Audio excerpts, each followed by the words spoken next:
बिस्मिल्लाहिर्रहमानिर्रहीम अस्सलाम वालेकुम स्टूडेंट्स। आज की इस वीडियो में हम डिस्कस करने जा रहे हैं 11th class physics chapter number 9 और बच्चों टॉपिक है जी हमारा आज का डायफ्रैक्शन ग्रेटिंग। ठीक है, बहुत ही आसान सिंपल छोटा सा नन्ना सा टॉपिक है। सबसे पहले हम ये देखेंगे भाई डायफ्रैक्शन ग्रेटिंग होती क्या है।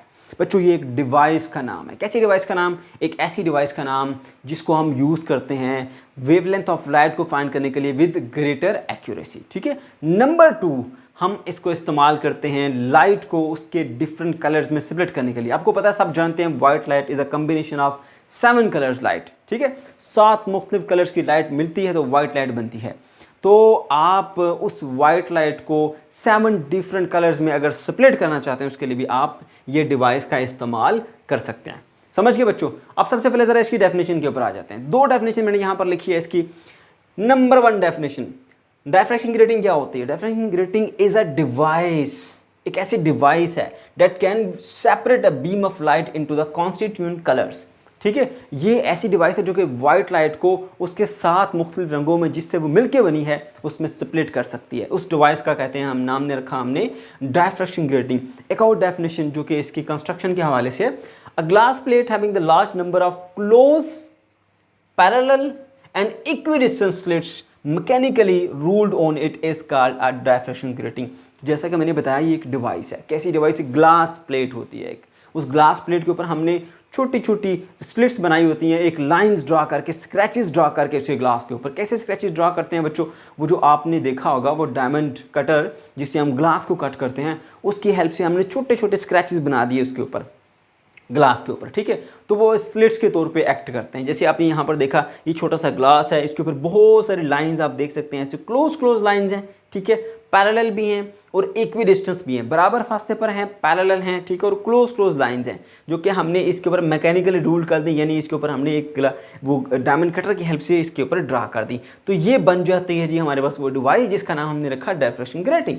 अच्छा, मज़ीद इस टॉपिक की तरफ बढ़ने से पहले बच्चों हमें पता होना चाहिए ये ग्रेटिंग एलिमेंट क्या होता है। ठीक है, अब देखो ये जो हमने एक प्लेट बना ली जिसके ऊपर हमने बहुत सारी लाइंस को रूल किया था। ठीक है, इसकी 2 लाइंस के दरमियान विड्थ कह लें आप। ठीक है, उसको हम डायफ्रैक्शन ग्रेटिंग कहते हैं। यहाँ पे देखिए, अगर हम the spacing D between the centres of opaque lines is called grating element. मजीद इसको समझने के लिए ज़्यादा बेहतर अंदाज में हम यूँ कह सकते हैं कि देखो ये हमारे पास स्पेसिंग मौजूद है। ठीक है, ये सारी स्पेसिंग है, ये इसी की जो हमारे पास ये स्लिट्स हैं ना, मैंने इसको यहाँ पे बड़ा करके दिखाया है। वैसे तो ये बहुत सारी होती हैं लेकिन उनमें से मैंने कुछ को यहाँ पर मेंशन किया है, ये आप देख सकते हैं। ठीक है, अब इसकी एक ये स्पेसिंग और दूसरी ये स्पेसिंग है। इस स्पेसिंग का सेंटर और इस स्पेसिंग का सेंटर दोनों को ज्वाइन किया, ये हमारे पास लेंथ आ गई जिसको हमने डी से रिप्रेजेंट किया, और ये डी ही हमारे पास क्या है?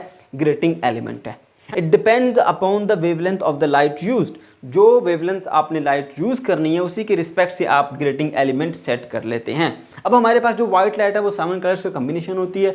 400 नैनोमीटर से लेकर 700 नैनोमीटर तक इसकी जो हमारे पास वेवलेंथ होती है। ठीक है, अब उसी के रिस्पेक्ट से फिर जो हमने स्लिट्स ड्रा करनी है कि उनके दरमियान गैप जो है वो इसकी जो वेवलेंथ है उसके साथ कंपेरेबल हो जाए। ठीक है, ताकि डायफ्रैक्शन का फिनोमेना हो सके।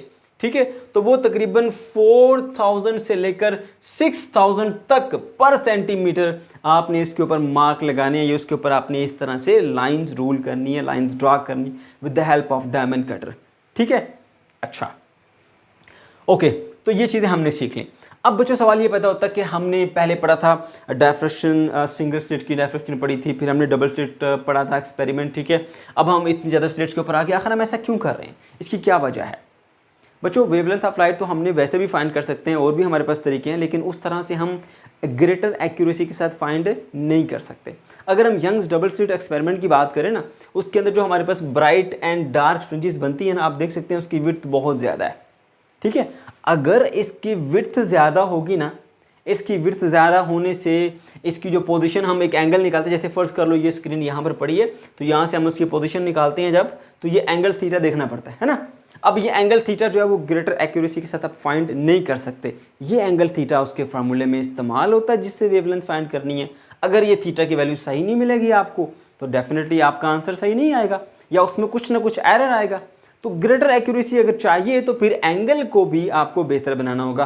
तो फिर हम क्या करते हैं जी? हम ये करते हैं जी, इसके अंदर बहुत सारे स्लिट्स का इस्तेमाल कर सकते हैं। ये देखिए आप, 4000 to 6000 तक हमारे इसके अंदर जो है वो स्लिट्स का इस्तेमाल करना होता है, ठीक है। तो वो हम इस तरह से स्क्रैचेस डाल के ही बना सकते हैं, इतनी ज़्यादा करीब करीब।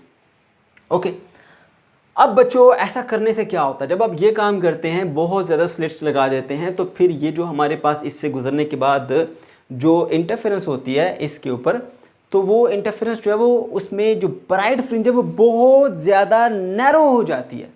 उसकी क्या वजह है? उसकी वजह ये है कि डबल स्लिट एक्सपेरिमेंट में क्या होता था कि एक रे स्लिट 1 से आती थी, एक जो है वो ओपनिंग 2 S2 सोर्स कह लें आप, वहाँ से आती थी, और जहाँ पे दोनों मिलके कंस्ट्रक्टिव इंटरफेरेंस करती थी वहाँ पर ब्राइट फ्रिंज बन जाती थी। और भी बहुत सारी वेव्स होती थी, तो इतनी लोकेशन के ऊपर बहुत सारी वेव्स आके जो है वो कंस्ट्रक्टिव इंटरफेरेंस कर रही होती थी, और उसकी वजह से क्या होता था कि हमारे पास एक ब्राइट फ्रिंज बन जाती थी। सही है।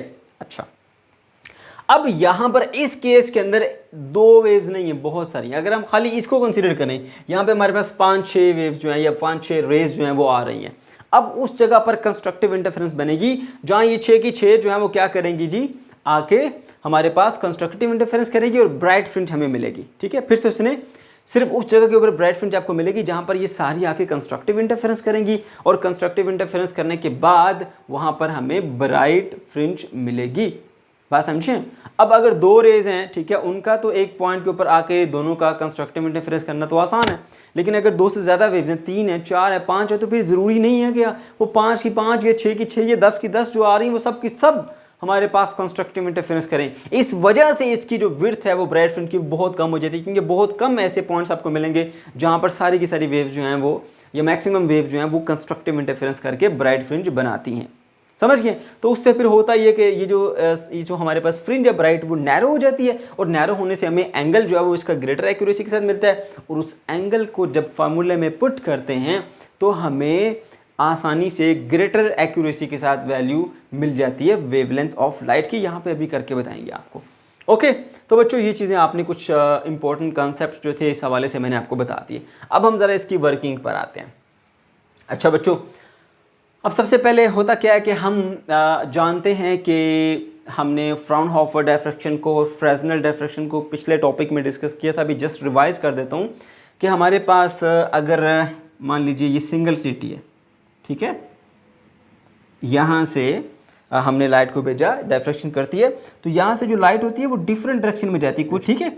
तो उसके अंदर से डिफरेंट डायरेक्शन के अंदर ऐसे वेव्स जा रही होती हैं इस तरह से, इधर भी इधर भी इधर भी। तो उसमें फिर मैंने बताया था कि 2 हमारे पास टाइप्स होती हैं।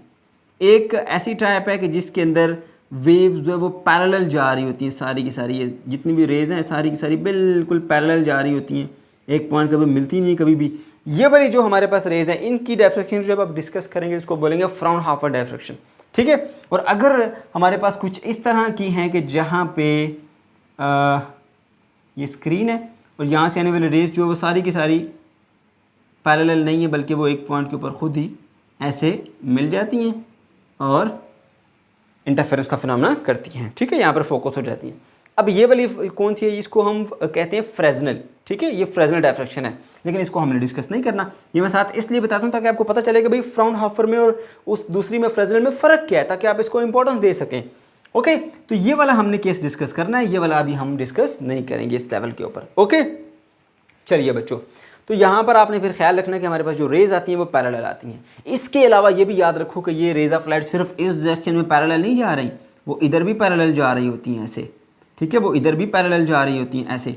अब दूसरी बात यहाँ पर यह आती है कि हम इसमें जो लेंस इस्तेमाल करते हैं, ये वाला जो कन्वेक्स लेंस है वो हम क्यों इस्तेमाल करते हैं, इसकी क्या लॉजिक है। अभी तो बताया कि जो हमारे पास फ्राउनहोफर डायफ्रैक्शन होती है उसमें पैरेलल रेज ऑफ लाइट को कंसीडर किया जाता है, जो बहुत दूर जाके फोकस होती हैं इन्फिनिटी डिस्टेंस के ऊपर। भाई अब इतनी इन्फिनिटी डिस्टेंस के ऊपर जाके कौन स्क्रीन लगाए, हम तो रूम के अंदर इसको ऑब्जर्व करना चाहते हैं। तो फिर हम क्या यूज़ करते हैं इसके लिए, हम लेंस इस्तेमाल करते हैं जो फोकस करके इसको स्क्रीन के ऊपर ले जाता है और मुख्तलिफ पोजीशन के ऊपर ब्राइट एंड डार्क फ्रिंजेस बनाता है।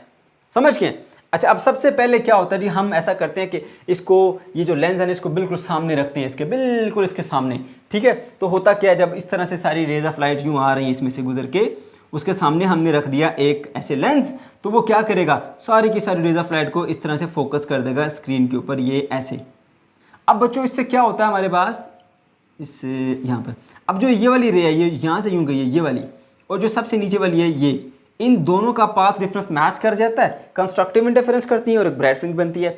ये वाली और ये वाली, इनका पाथ डिफरेंस मैच कर जाता है, कंस्ट्रक्टिव इंटरफेरेंस बनती है।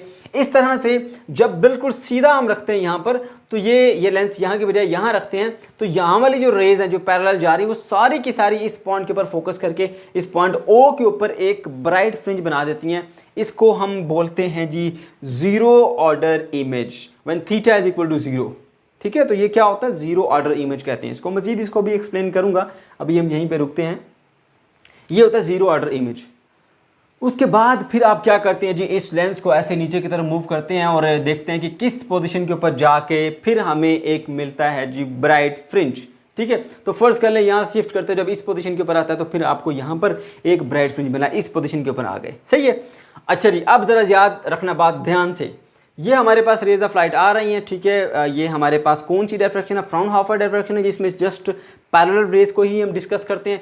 डिफरेंट डायरेक्शन में जा रही होती हैं, इधर भी इधर भी इधर भी, हम वो डिस्कस करते हैं जो सिर्फ इधर को आ रही हैं, उन्हीं को हमने फोकस करके यहाँ पे स्क्रीन के ऊपर एक ब्राइट फ्रिंज बना ली है।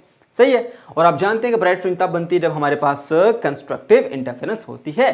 ओके जी, तो ये रेज ऑफ लाइट आ रही हैं, इसके ऊपर फोकस करती हैं, सॉरी इसके थ्रू फोकस होती हैं स्क्रीन के ऊपर। अच्छा, ये हमने सिर्फ यहाँ पर कितनी, ये 6 रेज ऑफ लाइट शो की हैं, वैसे ये बहुत सारी होती हैं। ठीक है, और ये स्लिट्स भी बहुत सारी होती हैं। मैंने आपको बता चुका हूँ कि 4000 से लेकर 6000 के दरमियान डिपेंड करता है कि आप कौन सी वेवलेंथ इस्तेमाल कर रहे हैं, लाइट कौन सी इस्तेमाल कर रहे हैं, उसके मुताबिक जो है वो हम इसको यूज़ करते हैं। अच्छा, तो यहाँ पर जस्ट फॉर अंडरस्टैंडिंग हमने सिंपलिसिटी के लिए सिर्फ 6 रेज जो है वो बनाई हैं।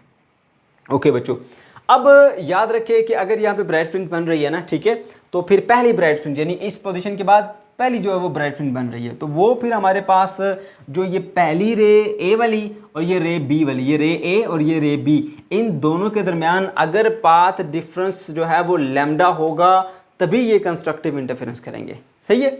इस रे ए और रे बी के दरमियान कितना एंगल होगा, सॉरी कितना होगा पाथ डिफरेंस, लैम्डा के बराबर, integral multiple of lambda path difference होगा तो ही कंस्ट्रक्टिव इंटरफेरेंस होती है। आपको याद होगा कंस्ट्रक्टिव इंटरफेरेंस के लिए पाथ डिफरेंस की कंडीशन क्या होती है, m time lambda, 0 lambda, 1 lambda, 2 lambda, 3 lambda, 4 lambda, 5 lambda, right.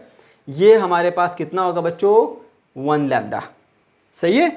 तो फिर अगर ये 1 लैम्डा होगा तो फिर यहाँ पर path difference 2 lambda, 3 lambda, 4 lambda, 5 lambda, 6 lambda, 7 lambda, यानी इन सब का path difference integral multiple of wavelength होगा, 1 लैम्डा, 2 लैम्डा, 3 लैम्डा, 4 लैम्डा, है ना। तो फिर हमारे पास कंस्ट्रक्टिव इंटरफेरेंस होती है। अब सवाल ये पैदा होता है, बच्चे ये परेशान हो जाते हैं, सर आपको कैसे पता चला ये 2 लैम्डा, ये 3 लैम्डा, ये 4, ये 5, ये 6। उसके लिए आपको मैं लॉजिक बता देता हूँ बच्चों, गौर से सुनना ज़रा, ठीक है। चलिए इसको मैं मिटा देता हूँ अभी। अब देखिए, हमने एक लॉ पढ़ा था कि अगर हमारे पास एक ट्राइंगल है ये वाली, उसका ये इस साइड का मिड पॉइंट और इस साइड का मिड पॉइंट, दोनों मिड पॉइंट को अगर आप ज्वाइन कर देंगे ऐसे, ये m1 कह देता हूँ, इसको मैं m2 कह देता हूँ, ठीक है। अगर इसकी लेंथ जो है वो x है तो इसकी नीचे वाली की लेंथ जो है वो 2 टाइम x होगी, या अगर ये 2 टाइम x है तो ये उसकी लेंथ कितनी होगी, हाफ होगी, है ना। ये कंसेप्ट इस्तेमाल कर लो मैथमेटिक्स का तो आपको ये सारे का सारा समझ में आ जाएगा। अब यहाँ पर ये हमारे पास एक डायग्राम बनी है ये वाली, ठीक है, ये एक राइट एंगल ट्राइंगल बन चुकी है। आपने पाथ डिफरेंस कैलकुलेट करने के लिए यहाँ से सबसे पहले आपने एक परपेंडिकुलर ड्रा किया इस तरह से, ये परपेंडिकुलर ड्रा कर दिया आपने, ठीक है, ताकि आप पाथ डिफरेंस निकाल पाएँ। तो ये आपके पास एक ट्राइंगल आ गई, मैंने यहाँ पर बना दी ये ट्राइंगल, इस ट्राइंगल का यहाँ पर एंगल बन जाता है हमारे पास 90 डिग्री, ठीक है। इसको मैंने सेपरेटली यहाँ ड्रा किया, ये ए पॉइंट, ये बी पॉइंट और ये सी पॉइंट, ये ट्राइंगल मैंने अलग से यहाँ पर बना दिए, ठीक हो गया। अच्छा, अब हमें ये पता करना है कि ये जो लेंथ है ये 2 लैम्डा किस तरह से आई। मैं इन दोनों को ना यहाँ पर ड्रा करता हूँ ऐसे, ये इस तरह से। अब देखो इस ट्राइंगल में खाली इतना देखो, ये जो बी पॉइंट है इसके मिड पर नहीं है, ये ए पॉइंट इसके मिड पर नहीं है क्या, ठीक है। तो अगर ये लैम्डा है तो ये कितना होगा फिर उसका डबल, 2 लैम्डा, क्योंकि दो लाइंस के मिड पॉइंट्स को ज्वाइन करने से जो लाइन बनती है वो इसके पैरेलल लाइन का हाफ होती है, तो ये फिर क्या होगी, इसका डबल। अगर ये लैम्डा तो ये 2 लैम्डा, समझ गए। अगर ये लैम्डा तो ये क्या होगी, 2 लैम्डा। जो लाइन इन दो साइड्स के मिड पॉइंट्स को मिलाने से बनती है, ठीक है, वो लाइन से डबल लेंथ होगी उसके पैरेलल वाली। इसके पैरेलल है ये, तो इसकी लेंथ इससे डबल होगी, तो ये कितनी होगी, 2 लैम्डा। अब सवाल ये पैदा होता है 3 और 4, 5 का कैसे पता चला आपको। अच्छा, वो भी बताता हूँ आपको। अब देखो बच्चों, ये ऐसे बनाओ, इसको मैं 4 में डिवाइड करता हूँ, 1 2 3 और ये 4। अब इस पूरी ट्राइंगल की जो ये मिड पॉइंट है, इस पूरे का मिड पॉइंट ये है, इसको M1 कह लो, इसको M2 कह लो। ये आप वैसे भी याद रख सकते हैं, लेकिन कुछ बच्चे होते हैं ना वो लॉजिक मानते हैं हर चीज़ में, सर हमें लॉजिक बताएं, ऐसा क्यों किया, ये सब उनके लिए फिर मैं ये बता रहा हूँ आपको, ठीक है। ये दोनों मिड पॉइंट है, ये वाली साइड कितनी है, ये देखो, ये जो नंबर 3 पे है, ये पॉइंट 2 पे सॉरी, ये है 2 लैम्डा, है ना। अगर ये 2 लैम्डा है तो फिर ये वाली कितनी होगी, ये फिर उसका 4 लैम्डा। अब ज़रा सोचो, ये 1 लैम्डा है, ये 2 लैम्डा है, उसके बाद ये 4 लैम्डा, तो उसकी मिड वाली फिर कितनी होगी, खुद ही कॉमन सेंस का इस्तेमाल करें, ये 3 लैम्डा होगी। तो इससे पता चला कि ये 1 लैम्डा, ये 2 लैम्डा, ये 3 लैम्डा, ये 4 लैम्डा, ये 5 लैम्डा, ये 6 लैम्डा। तो मैथमेटिकली भी मैंने आपको इसकी लॉजिक दे दी ताकि आप कंफ्यूज ना रहें। ओके, तो बच्चों इस तरह से इनसे पाथ डिफरेंस जो है वो आता जाएगा। ओके, अब अगर पाथ डिफरेंस जो है वो इस रे 1 का या रे ए का और रे बी का पाथ डिफरेंस लैम्डा के बराबर होगा तो आपके पास फर्स्ट ब्राइट फील्ड मिलेगी आपको, ठीक है, इस ओ पॉइंट के बाद, ठीक है, ओ पॉइंट के बाद आपको पहली ब्राइट फील्ड मिलेगी। वैसे क्योंकि हमें यहाँ पर एक मिल चुकी है, आप इसको सेकंड भी कह सकते हैं, ठीक है। वैसे हम इसको जीरो ऑर्डर कहते हैं तो इसको हमने इसलिए फर्स्ट कहा। अच्छा जी, तो ये फर्स्ट ब्राइट फील्ड जो आके आपको मिल गई। ओके, अब हमने क्या करना है बच्चों, इसी को जो है वो हमने क्या किया, यहाँ पे मैं इसको रेस कर देता हूँ पहले। अब ज़रा देखिए, इसको हमने सेपरेटली यहाँ पर ड्रा किया। तो मान लीजिए कि ये हमारे पास एक वेक्टर है, ठीक है, ए सी, जिसको हमने डी से रिप्रेजेंट किया। दो इसके कंपोनेंट है, एक ये वाला कंपोनेंट और एक ये वाला कंपोनेंट। एंगल के सामने होता है परपेंडिकुलर, तो परपेंडिकुलर के साथ साइन यूज होता है, तो डी साइन थीटा। ये फिर बेस होगी, इसको हम बोलेंगे डी कॉज ऑफ थीटा। बात समझ गए? अच्छा जी, तो इस ट्राइंगल के अंदर ये ए बी साइड किसके इक्वल है, डी साइन थीटा के। और इन दोनों रेज में जो पाथ डिफरेंस है वो कितना है, ए बी। आप चीज़ें नोट कीजिएगा यहाँ से, the path difference between A and B, ये ए वाली रे और ये बी वाली रे, दोनों में पाथ डिफरेंस कितना है, लैम्डा, तभी तो कंस्ट्रक्टिव इंटरफेरेंस हुई है। तो दोनों में पाथ डिफरेंस कितना है जी, लैम्डा के बराबर, ठीक है। और ए बी पाथ डिफरेंस को रिप्रेजेंट करता है तो हमने लिख दिया लैम्डा के इक्वल। देखो इस रे में और इस रे में पाथ डिफरेंस कितना है, लैम्डा के बराबर, तो यहाँ पे लिख दिया हमने लैम्डा। समझ गए? अच्छा, अब यहाँ पर इस ट्राइंगल के ऊपर हमने देखा कि ये जो हमारे पास ए बी लेंथ है वो किसके बराबर है, डी साइन थीटा के बराबर है ना। तो आपने यहाँ पर लिख दिया कि हमारे पास जो है from triangle A B C, A B is equal to D sine theta. Okay बच्चों, अब हमने क्या करना है, इसको इक्वेशन 1 कह दिया भाई, ए बी बराबर है लैम्डा के। फिर इक्वेशन 2 को देखा तो ए बी बराबर है डी साइन थीटा के। अब ए बी लैम्डा के भी बराबर है, A B D sine theta के भी बराबर है, मतलब फिर ये दोनों आपस में बराबर है। कंपेयरिंग इक्वेशन 1 एंड 2 हमें क्या मिला, D sine theta is equal to lambda. समझ गए? अच्छा, अब यहाँ पर बात है जी, where D is the separation of the slit, यानी दो स्लिट के दरमियान जो फासला था वो उसको हम किससे शो करते हैं, डी से, ठीक है, जिसको हमने यहाँ पर कहा था भाई ग्रेटिंग एलिमेंट है ये हमारा, ठीक है। उसको कैलकुलेट कैसे करते हैं ग्रेटिंग एलिमेंट को, उसका फॉर्मूला होता है D is equal to unit length of grating divided by total number of lines rule on it, ठीक है। अब यूनिट लेंथ कितनी हम लेते हैं जी, 1 सेंटीमीटर यूनिट लेंथ होती है, और उसके ऊपर जितनी नंबर ऑफ लाइंस होती हैं जो हमने उसके ऊपर ड्रा की हुई हैं उसको हम कैपिटल एन से शो करते हैं, जो कि हमने यहाँ पे शो किए हैं 4000 से लेकर 6000 के दरमियान। अब जो भी आपने यूज़ किया आप उसमें बता दें, आपने 5000 लेट सपोज यूज़ किए तो 1 सेंटीमीटर डिवाइडेड बाय 5000 सेंटीमीटर करेंगे तो आपके पास ये डी की वैल्यू आपको मिल जाएगी, ठीक है बच्चों। अच्छा, अब हम आते हैं जी इसके ऑर्डर्स की तरफ, ठीक है। यहाँ पे जी हमारे पास जीरो ऑर्डर, असल में जो हमने काम करना था ना इसके अंदर वो था ये फार्मूला ड्राइव करना। इसी फार्मूले की हेल्प से हमने वेवलेंथ को कैलकुलेट कर लेना है, right. Zero order image at theta is equal to zero, मैं आपको बताया था कि जब ये थीटा की वैल्यू जीरो होती है, यानी ये आपने यहाँ पर बिल्कुल सामने इसके रखा हुआ था, ठीक है, हॉरिजॉन्टल से कुछ भी इसका एंगल नहीं था, 0 डिग्री था, उस वक्त जो आपको इमेज मिला वो उसको हम बोलते हैं जी क्या बोलते हैं इसको, जीरो ऑर्डर इमेज, ठीक है। और उसको हमें जो रिलेशन मिला था उससे D sine theta is equal to 0 lambda path difference का। ओके, फिर फर्स्ट ऑर्डर इमेज बनाने के लिए हमने क्या किया था, इसको यहाँ से नीचे की तरफ शिफ्ट करते गए एक पोजीशन के ऊपर आके ब्राइट फ्रिंज बनी थी, तो उस वक्त जो पाथ डिफरेंस था वो कितना था, लैम्डा के बराबर, है ना। कंस्ट्रक्टिव इंटरफेरेंस हुई थी उस टाइम। तो फर्स्ट ऑर्डर इमेज बनता है जब आपके पास पाथ डिफरेंस 1 लैम्डा के बराबर होता है, तो इस वक्त जो रिलेशन है D sine theta is equal to 1 lambda आप लिखेंगे।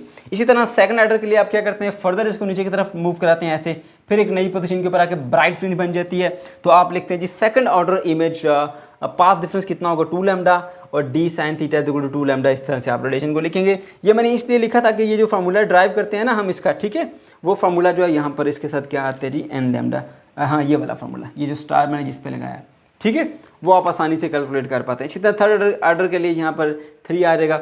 अब n करते हैं, 1 2 3 4 के बाद nth ऑर्डर इमेज हासिल करने के लिए आप क्या करते हैं, लैम्डा के साथ क्या आ जाएगा, n पाथ डिफरेंस, ठीक है, n लैम्डा। तो यहाँ पे d sin theta is equal to n lambda, ये हमारे पास फाइनल रिलेशन आ गया। अब बच्चों हमने फाइंड करनी है जी वेवलेंथ ऑफ लाइट, ठीक है। तो हम वो केस लेते हैं कि जब हमने फर्स्ट ऑर्डर में ही है अभी, ठीक है, n की वैल्यू क्या है 1, when n is equal to 1, ठीक है।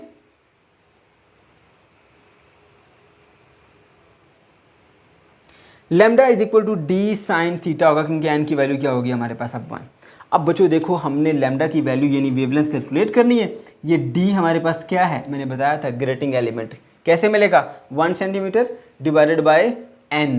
n क्या है, total number of lines ruled on it, 5000 है तो 1 डिवाइडेड बाय 5000 करेंगे तो d की वैल्यू आपको यहाँ से मिल जाएगी, ठीक है। साइन थीटा, थीटा की वैल्यू आपको यहाँ पे पता होनी चाहिए, एक्यूरेसी के साथ हम वो फाइंड कर लेते हैं, ठीक है। लेट्स सपोज इस पॉइंट के ऊपर है तो यहाँ से ऐसे ये एंगल हम चेक कर लेते हैं, ये कितना एंगल है थीटा, ठीक है। उस थीटा की वैल्यू जो है वो यहाँ पर हम पुट करते हैं। ये वो एंगल थीटा है जिसको हम इस डिवाइस की हेल्प से काफ़ी अच्छे तरीके से एक्चुअल वे में फाइंड कर लेते हैं। वो थीटा की वैल्यू जब आप यहीं सही से पुट करेंगे तो आपको एक सही वैल्यू मिलेगी वेवलेंथ ऑफ लाइट की, ठीक है बच्चों। अच्छा जी, तो इस तरह से हमने देख लिया कि किस तरह से हम वेवलेंथ ऑफ लाइट को हम फाइंड कर सकते हैं। अब ये सारा जो हम काम कर रहे थे ना बच्चों, ये हम एक मोनोक्रोमेटिक लाइट का यूज़ करते हुए इस्तेमाल कर रहे थे। मोनोक्रोमेटिक लाइट हमारे पास ऐसी लाइट होती है जिसका एक कलर होता है, एक फ्रीक्वेंसी की लाइट होती है, red light, blue light, yellow light, कुछ भी आप लाइट ले सकते हैं, एक कलर की लाइट आपने लेनी है, ठीक है। अच्छा, उसके बाद हमने देखना जी अगर हम वाइट लाइट का इसमें इस्तेमाल करें, यानी इसको हमने किसी एक फ्रीक्वेंसी की या एक वेवलेंथ की लाइट को हमने सेंड नहीं किया, बल्कि हमने वाइट लाइट जो कि 7 डिफरेंट कलर्स का कॉम्बिनेशन है, अगर वो हम इसमें से पास कराएंगे तो वो जब फोकस होगी तो वो डिफरेंट पोजीशंस के ऊपर अलग अलग कलर्स, अलग अलग पोजीशन के ऊपर जो है वो फोकस होंगे, ठीक है। तो उसकी जो फ्रिंजीज हैं डिफरेंट कलर्स की अलग अलग बनेगी, तो आपको डिफरेंट कलर जो है वो नजर आएंगे डिफरेंट पोजीशंस के ऊपर, ठीक है। हर कलर जो एक वाइट कलर 7 कलर्स का कॉम्बिनेशन होती है वो अलग अलग कलर्स की सूरत में आपको स्क्रीन के ऊपर नजर आएंगे, ठीक है बच्चों। तो ये था हमारा आज का टॉपिक। अगर आपको कोई भी कंफ्यूजन है या किसी किस्म का कोई प्रॉब्लम है तो कमेंट सेक्शन के अंदर आप जरूर पूछ सकते हैं। अल्लाह हाफिज़।